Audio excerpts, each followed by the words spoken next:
Good afternoon, everyone. Before I begin, I want to say a few brief words about the explosion that took place Friday in Nashville, Tennessee.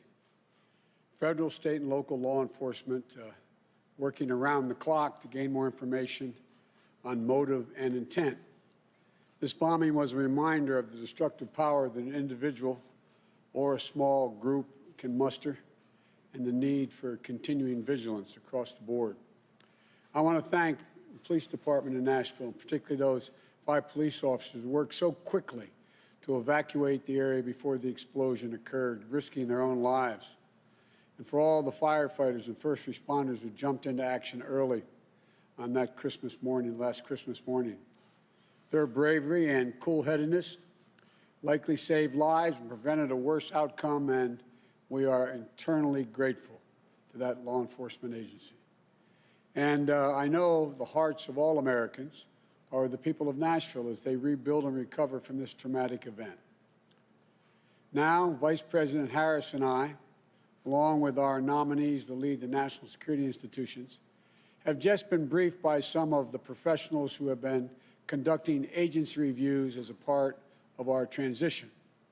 This is a long-standing part of the orderly transition of power in American democracy. We welcomed teams from the incoming Trump-Pence administration 4 years ago, gave them access to all that we had. And over the past few weeks, teams of genuine policy and management experts, many of them previous government experience, who have gone into agencies across the government to conduct interviews with personnel, to gather information, and to assess the state of the federal government that we will shortly inherit. These teams worked under incredibly difficult circumstances, taking COVID-19 precautions and waiting weeks for the ascertainment, meaning that so they could go in and be cleared to go in. But they have done an outstanding job. For some agencies, our teams received exemplary cooperation from the career staff in those agencies. From others, most notably the Department of Defense, we encountered obstruction from the political leadership of that department.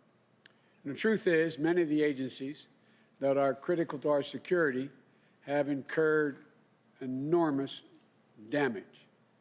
Many of them have been hollowed out in personnel